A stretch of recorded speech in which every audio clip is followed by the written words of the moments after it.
morning and welcome to Morning Movie News. On Sunday, Disney impressed with their second trailer for Captain America: The Winter Soldier. And of course, they've been dominating the industry headlines for months now with the uber success of Frozen. They have more Marvel movies coming. They have the Star Wars Episode 7, of course, much anticipated film. They own Pixar. Yes, Disney seems to be able to do no wrong. Even the Muppets franchise, they've revived successfully, and people are very excited for Muppets Most Wanted.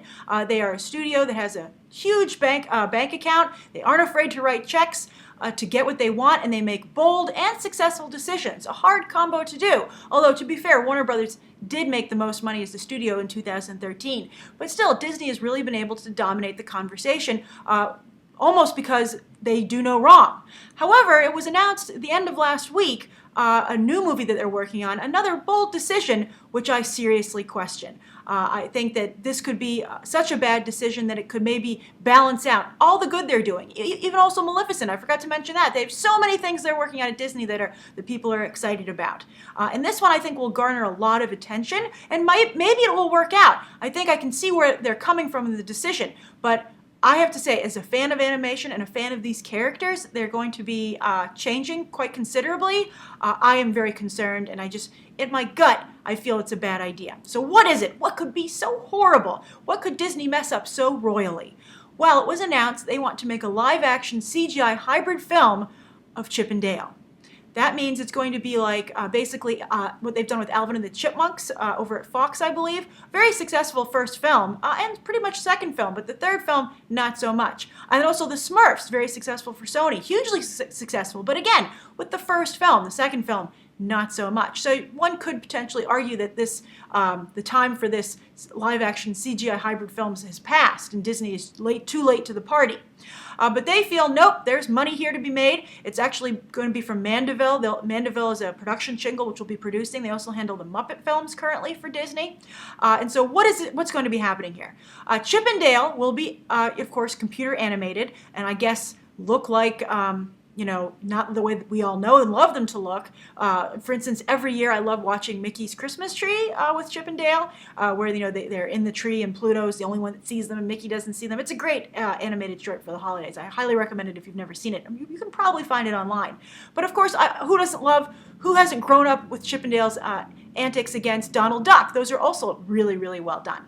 But anyway, screw all that, says Disney. We're going to put them live action, make them look like real chipmunks with crazy personalities. I also am fearful for how those personalities will be adapted in today's, creative culture in Hollywood. Of course, with the very smart brains of the bunch, Chip, and the goofy Dale. I'm very worried about how those might be exaggerated to an annoying degree. But not only will it be Chip and Dale live action, but it's going to also bring in a little Avengers comic book movie action by being an origin story for Rescue Rangers. Now, Rescue Rangers was a very popular animated series, I believe in the 90s. It came after DuckTales, Tailspin. It was a big lineup. And a lot of Rescue Rangers definitely has its fan base.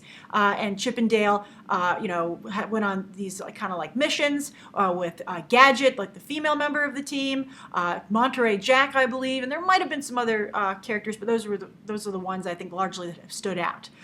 So they're going to have all these characters come together, and I guess they're going to interact with human characters, because then why else would it be a live-action CGI hybrid? So that's the idea, and as I said, you can kind of see where they're coming from. The success of Alvin and the Chipmunks, the success of the Smurfs, and of course of these comic book movies. Why not do, one for kids? Although I would argue that kids watch the comic book movies already, the supposed adult ones, and that's why they make so much money. The Avengers made it's the third most successful film of all time behind Avatar and Titanic, because everyone went to see it, of every age and demographic. Everybody went multiple times. And Sam Raimi's Spider-Man films did so well because children enjoyed them. And that's why I think they've gone with a brighter color palette for the sequel for The Amazing Spider-Man, because they want to try and get that kid-friendly family demographic back into theaters. So if you make something that's too kiddie-oriented, I think you're really limiting the box office appeal. However, I have to say, I don't understand why everybody went to see Smurfs and Alvin and the Chipmunks, the first films. I guess with Alvin and the Chipmunks, it was because of the singing. So I don't know what the hook is going to be for Chip and Dale. And with the Smurfs, that did very well overseas, I guess because the popularity of the Smurfs and everybody wanted to check it out. But they didn't want to check out the second one, as I said, so who knows where the disjoint is? Why didn't the fan base carry over? So we'll see. We'll see what live-action actor has to mix it up with Chip and Dale. Will it be the villain? Will they somehow have a human member of the Rescue Rangers team? I don't know. I dread, as I said, the reinterpretation of their personalities, and also how they're going to look more rodenty. Chip and Dale are so near and dear to my heart, I think to everybody's heart. They are iconic characters. It's almost as if they wanted to make a Mickey Mouse cartoon where Mickey was an actual mouse wearing the red pants and yellow shoes. I think I would be as equally revolted by that idea. No offense to rodents. Nobody really likes rodents, but I'm not trying to offend rodents, but that's not how I want to see these beloved characters. That's not what they are. So I think this is a big mistake for Disney, and I'd be curious to what you guys think. Are you like, yes, I loved Alvin and the Chipmunks, I love Smurfs, bring on Rescue Rangers? Or are you really so enamored and married to the idea of Chip and Dale in their 2D animated form? I'd even be okay with CG animation, computer animation, 3D animation, that look. They've adapted most of the Disney characters in that way. But this actual live action, supposedly real angle, I'm really against it. So I think this is a horrible idea, and I think it's a huge mistake for Disney. But again, I'm curious to what you think. So that's the first story of the day. The second story of the day, I'm still playing catch-up from when I was away for my grandmother's 90th birthday, but a big story broke late last week that they have disqualified the song Alone Yet Not Alone for the Best Original Song category at the Oscars. And basically they came out and they said, we feel that the producer of that song used his position, apparently he's the head of some kind of guild or board in the music community, to kind of, he's saying he gently suggested people vote for his song or at least consider it. But we at the Academy feel that he used his influence in a negative way and kind of strong-arming these votes, so we've disqualified the song. So now there are only 4 nominations. They haven't even replaced it with, I think, the one that got this, the 6th most number of votes, which I think was a mistake. I think that by leaving that spot empty, it just continues to shine a spotlight on what has really honestly been a huge fiasco for the Academy. I think they want to sweep that under the rug as soon as possible. So that happened, and then of course the producer fought back and said, I didn't do anything wrong. I don't see how this is any different than the other campaigning that other films do.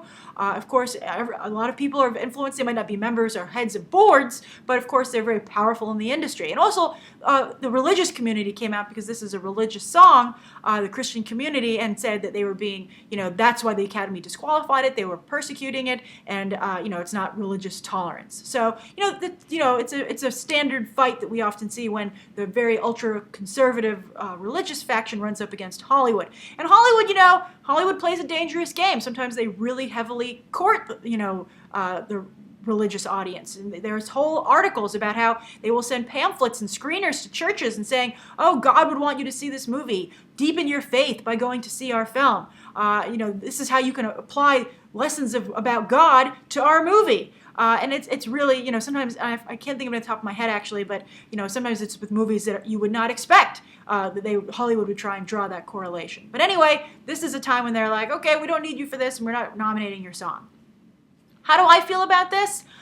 I also have to say I don't understand the difference in the kind of campaigning this man did, this producer, and the campaigning you see with these screeners and sit-down conversations. And I'm sure Harvey Weinstein, there's this rumored, fabled senior citizen home in Los Angeles where a large portion of Academy voters have gone to retire, and a lot of producers head out there all the time and make friends.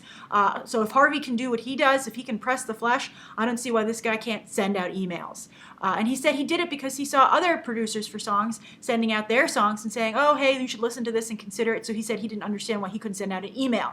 I guess an email might be construed as more personal, but from what I can see, this film, Alone Yet Not Alone, doesn't have a big budget, so he has to write personal emails. I think that it just shows a lot of the unprofessionalism in the Academy, how they really are kind of flying by the seat of their pants, and they're not an organization that's 100% has it all together, and this is just a shining example of that. I think it's why they changed the nominations to 10 famously because The Dark Knight was shut out when that film came out. So the next year they said, oh, we can have up to 10 nominations, hoping we get more popular audience favorites in there. But instead, it's just diluted the category, and the same kind of films are still nominated. You're not seeing any kind of outside of the box thinking, and you're not seeing the inclusion of different genres regardless of the expanded number of nominees that are allowed. And it's a crazy rule where it's always confusing. We have 9 this year instead of 10. It doesn't make any sense. And again, another example of the Academy just not knowing what they're doing. And I think sometimes you have this problem when you have, I think it's a nonprofit organization, but this isn't, it's not run like a business. And it's just, it's just another frustration with the Academy. I think it's not a great way for the new head of it, I think Cheryl Boone Isaacs, to get off. It's not a great start for her to get off on. And as I said, they should have filled that slot to at least get this out of people's minds. But, at the ceremony, they'll be like, there are only 4 nominees. And everyone will be like, oh, yeah, that's because you shunned that song. And whether or not, it's religious persecution or not, I don't think it is. I think basically what happened is a lot of the songs that weren't nominated were upset about it, and it was a lot of political pressure. That would be my guess as to what happened, because some major songs were snubbed for Alone Not Yet, Yet Not Alone to get this spot. So I think that's really, it was a lot of brouhaha, and I think it was the Academy trying to patch up relationships with who they think are more important. I don't think anything to do with religion. But I think Hollywood knows how powerful the religious fan base and that group is, which is why they court them for some of their movies. So I think it's not wise to tick them off on the flip side. So I just think it's a giant mess. And the Academy really, it should be, you would think, another wake-up call that they really need to organize themselves in a better fashion. All right, so that's the second story of the day. The third story, oh, this is interesting. Wolf of Wall Street. This thing's going all over the place. As I talked about in my Oscar coverage for Best Picture, this movie, the narrative, 180 on this has been really interesting. It's Oscar narrative. At first, everybody was upset about it, and they felt it was really crass and appalling. But now that Christmas is over, we're not all thinking about Jesus' birthday, talking about religion there. Now everybody's like, okay, maybe I will watch Leonardo DiCaprio stick a candle up his butt. It's fun. It's amusing. And it's also almost become an audience favorite, this film, which I think is interesting. DiCaprio and Scorsese stuck to their guns, and now the film, while people and audiences were initially walking out, now I really get the sense that it's the one that people are rooting for the most at the Oscars, which is, I think, just a fascinating development about advertising, campaigning, and human nature in general. It's just really an interesting development. But anyway, some success stories are now starting to come off of The Wolf of Wall Street. 2 very interesting ones. One, and it just shows how the different facets of this film and how it's being perceived and how complicated it is. One is a more traditional success, and that is that Jonah Hill and Leonardo DiCaprio, who has been reported to have become friends after filming The Wolf of Wall Street. See, Jonah Hill had a $60,000 salary, but he's gained a friend for life as well in DiCaprio, and not a bad friend. But they're going to work together again. They've actually found another project which they will co-produce through DiCaprio's Appian Way shingle. DiCaprio is producing a lot of movies, but he'll also co-star in this one. But Hill will be front and center, and it's called The Ballad of Richard Jewell, and it talks about the security guard who found that backpack with the explosives in it in Atlanta during the Olympics here in the United States. And it talks about how at first he was a hero and everyone thought he was great, but then as the news cycle turned on him when he became a suspect through the FBI, and even though months later he was cleared, he still had to navigate this huge storm of bad publicity, and of course how the press just ate him alive for the sake of ratings. And that's a whole other discussion about how the ratings game has ruined the news, but I think it'll be interesting to see that explored here and through this kind of human interest entry point into that larger discussion. Who will DiCaprio play? He'll play a lawyer who Richard Jewell happened to know, who helped guide him through this very difficult situation. Kind of like his his guide, as I said, just his guide through the storm, helping him navigate all the problems that he had to come up with. And, a very harrowing experience, certainly emotionally for Richard Jewell. Obviously, I guess still to this day. And it's based on a Vanity Fair article. Vanity Fair, by the way, really interesting magazine. You should, if you're looking for a magazine to subscribe to, I recommend it. They always have very interesting articles. I believe the Pain and Gain original article came from Vanity Fair. It comes out once a month, and they have some crazy, a lot of like social stuff and everything, but they always have 1 or 2 really well-researched articles that often catch Hollywood's eye. So if you're interested to see where this stuff originates from, you should check out that magazine. But anyway, so that's the first thing, the spin-off success that's coming from this. I'm very impressed with Jonah Hill as an actor. I have my problems with the script. script of Wolf of Wall Street, as I said, but I thought he did a very nice job, and I thought this sounds like another really good role for him. And so I'm really excited to see him develop his career that way. All right, so the second success story is that, remember I talked about this daughter of one of the people who worked with Jordan Belfort, who Dicaprio played in Wolf of Wall Street. This daughter wrote a critical open letter that was published in an LA newspaper. I believe it was the LA Weekly. I don't quite remember, but she wrote this open letter, and she said how shame on the Wolf of Wall Street for glorifying Jordan Belfort. It ruined my life what my father did. Here's how. And she gave the details, and it was really very negative, and it was one of the initial things that people felt would work against the Wolf of Wall Street. Well, look at this. Maybe it will be interesting to see if maybe Paramount and some of the producers behind Wolf of Wall Street are behind this, because this will certainly shut her up. But so many people liked the article, and they said, this is just like Blue Jasmine, which everybody loved and got a lot of rave reviews and Oscar nominations. We should make her article into a movie. And she already has a book deal, so she's definitely getting the book deal and potentially a movie afterwards. I think it's interesting. I would be really surprised if anybody wanted to see another movie about Jordan Belfort, something happened in his universe, especially after Wolf of Wall Street has made such a splash in the public eye. I don't think anybody would want to revisit that, especially if Dicaprio wasn't going to be involved, because I think he's very much has ownership over this whole story at this point. So I don't know. As I said, it would be interesting to know if deep down this was just a way to get her to quiet down and to be able to run this story and say, look, she was offended by this movie, but now she loves Hollywood too. She's on board and has her own book deal. And it's a little bit like the goings-on in Wolf of Wall Street that were portrayed. And it just goes to show that Hollywood isn't above themselves. So anyway, interesting there, and you won't be hearing anything more from this lady, as she probably has been told she has to keep quiet so that her book will sell and she doesn't want to ruin the story. Really funny story. All right, so that's the 3 stories of the day. On to the viewer question. This was an interesting one. It was from Oliver Suin. Sometimes it's hard for me to tell what your YouTube names are. I'm sorry. But Oliver, we'll just say it's Oliver, says, hi, Grace. I'm Ollie. Okay, great. I'm Ollie, first-time questioner. Hi, Ollie. Smiley face. Everybody knows I like the smiley faces now. I love that. I listen to you while I work, and many times I've had questions, but because I work, I can't ask them. I love also hearing how you guys enjoy morning movie news. That's really interesting to me, and it means a lot. So I'm glad it helps your workday go by, Ollie. And so Ollie says, but this weekend I was so angry with the film industry that I could not wait to come Monday to ask you a question. Okay, great. All right, here's Ollie's question. This is what spurred him to action. He says, my parents wanted to go to the movies, cinema. I'm guessing Ollie isn't in the United States. Yes, he says, my English isn't very good, but I think your English is very good, Ollie. So Ollie says, my parents wanted to go to the movies. They want to go very often, but nothing is appropriate for them. They just want to relax after a hard week. I would ask you, do you think Hollywood should make more movies suitable for people over 50?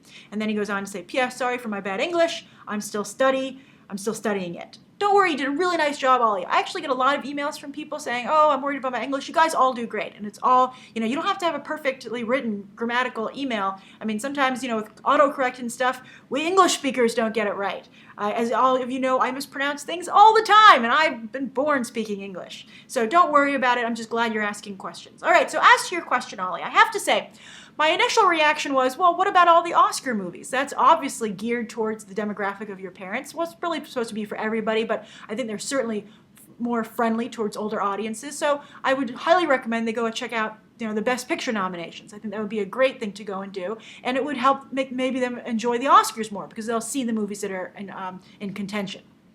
The contenders. So that's my first bit of advice. However, I see what you're saying about they just want to relax, and I don't think 12 Years a Slave is very relaxing after a hard week of work. Even Her, these are darker, more, very heady films. Even Gravity. So I can see what you're saying there. I would still check those movies out, but if you want a fun film, they are being made. For instance, Las Vegas just came out on DVD here in the United States. I'm not sure what the availability is in your country, but that's that fun Vegas movie with Morgan Freeman, Michael Douglas, Kevin Kline, and Robert De Niro. Great movie. I saw it in theaters. I actually just saw it again because my dad missed it. He's in the demographic you're talking about. He loved the movie. It's really fun, and it's not a movie that makes fun of people in their 50s and 60s. I think these people are actually playing characters in their 60s or 70s, but it addresses their concerns and what their lifestyle is like, but it doesn't make fun of them, as sometimes movies can be guilty of doing. So I highly recommend Las Vegas. Very good movie. And also, the other bit of advice I would give your parents is just because a movie is about maybe younger characters doesn't mean they're not going to enjoy them. I think that if you want to see more movies made for older audiences, that older audience needs to go to the movies. So I would actually advise any demographic that feels they're being underserviced, don't sit out. Because Hollywood isn't going, don't have that be your reaction. Well, you're not making movies for me, so I'm just going to stop going. Hollywood then goes, okay, well, we lost you. We're not going to try and lure you back when we're so crazed with having to try and make money right now off of the people who are coming. So my advice to you is go to the movies, just keep going. I hope my reviews are helpful. Go and see the good ones. I think, I've been going to the movies with my parents my whole life. They really enjoy going. They've always enjoyed it, and they don't count movies out because they feel they aren't made for them. I mean, obviously with something like Twilight, but the Hunger Games, I think anyone could enjoy the Hunger Games, and that's tried to diversify its demographics as well with, some of the people who were picked this time. You had Jeffrey Wright, you had Amanda Plummer, Philip Seymour Hoffman sadly passed away, but he was added. Woody Harrelson is in that cast. Now You See Me, that's another great Woody Harrelson movie. I would recommend that to your parents as well. So just don't sit out, and make sure that when you do go to the movies, go and see whatever you'd like to see, but when a movie does come out that is aimed at your demographic, go and see that film so that those things do well at the box office. For instance, Philomena. Make sure you go and see that movie. Dustin Hoffman made Quartet. Go and see these films. I think that's how the Latino audience has become so powerful. They were going to the movies anyway, but then they gave such a push to Fast and Furious that Hollywood began to take notice of them and say, well, this is a demographic that's here to play. You want to be here to play. You want Hollywood to feel your money is in content. It's up for grabs, and so how can they grab it? So that's my advice. I hope it's helpful, Ollie, but in the short run, if your parents want to go and see a good movie, check out those Oscar contenders, and also Las Vegas is a great film. Now You See Me should also be available for on rental or to purchase, and just pick a good all-ages film. I mean, everybody enjoyed, for instance, the Avengers, stuff like that I was talking about. Everybody likes that stuff, and I hope your parents can enjoy those films as well. Or you can do what a lot of older moviegoers are doing, going to television. All right, so that's today's morning movie news. Thank you for tuning in, and write down below what you think of today's 3 stories, the viewer question, and anything you'd like to see covered tomorrow, and any questions you might have. Thanks for watching.